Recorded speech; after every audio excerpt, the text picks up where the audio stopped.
Hello बच्चों, welcome back to my YouTube channel. आज हम कक्षा 7 के गणित में प्रश्नावली 10.1 का प्रश्न क्रमांक 2 का दूसरा भाग हल करेंगे। प्रश्न क्रमांक 2 के पहले भाग के लिए इसके ठीक पहले वाला वीडियो आप लोग जरूर देखें। तो इसमें नीचे दिए गए व्यंजकों में पदों और उनके गुणनखंडों को छाटिए।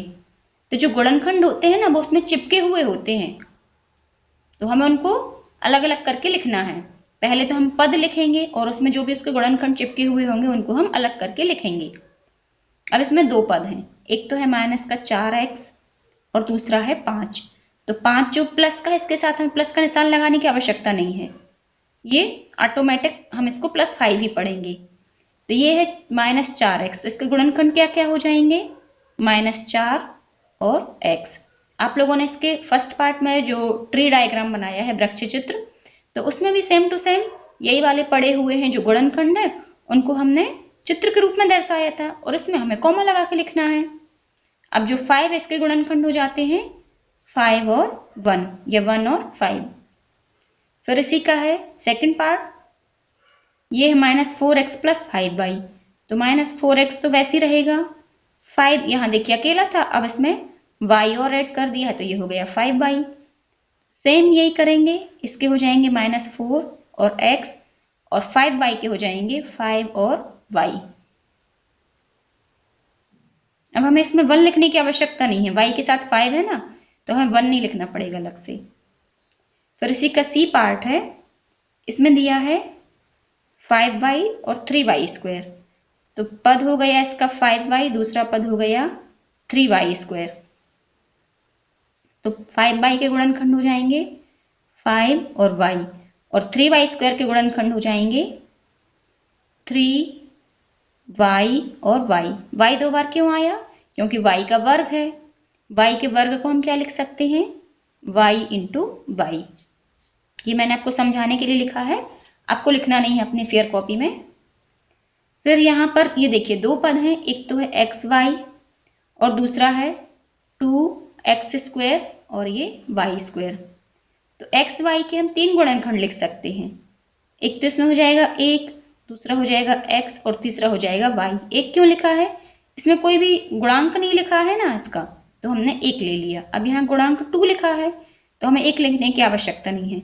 यहाँ हो जाएगा 2x² है तो 2 बार x आ जाएगा, और y² है तो 2 बार y आ जाएगा।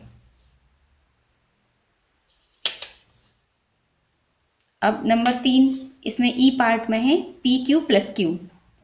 तो इसका पहला तो हो जाएगा PQ और सेकंड वाला हो जाएगा Q। PQ के गुणांक हो जाएंगे P और Q। आप चाहें तो 1 भी लिख सकते हैं, और Q के गुणांक हो जाएंगे अकेला Q। फिर ये 1.2 AB, इसमें देखिए 3 स्टेप हैं, एक ये है, एक ये है और एक ये है।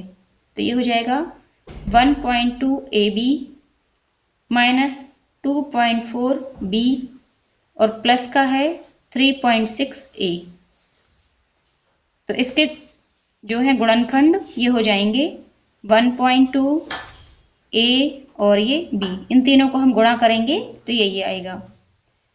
ये इसके हो जाएंगे -2.4 और हो जाएगा B, और इसके हो जाएंगे 3.6 और A। ये हो जाएंगे इसके गुणनखंड।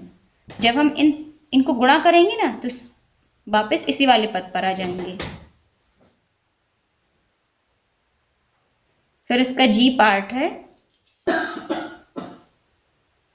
3/4x, यहाँ पर हम लिखेंगे 3/4x, और ये है 1/4। 1/4 अकेला है तो इसके हो जाएंगे 3/4 × x, कॉमा लगा के लिखेंगे x, और ये है 1/4। ये लास्ट वाला है 0.1 p² और है 0.2 q²। तो इसके हो जाएंगे 0.1 p² है तो p को हम 2 बार लिख देंगे। सेकंड वाले में 0.2 q² है तो q को हम 2 बार लिख देंगे। इस तरह से बच्चों ये बहुत ही आसान सा प्रश्न है, प्रश्न क्रमांक 2 का सेकंड पार्ट। तो इसकी थोड़ी सी प्रैक्टिस करते रहिए, बार बार करते रहिए, और आप कॉपी से मिलाइए, वीडियो खोलकर उससे मिलाइए, तो आपसे बहुत ही आसानी से बनने लगेगा। और परीक्षा की दृष्टि से बहुत ही IMP है, तो इसको अच्छे से करिए। फिर मिलते हैं नेक्स्ट वीडियो में, तब तक के लिए जय हिंद, वंदे मातरम।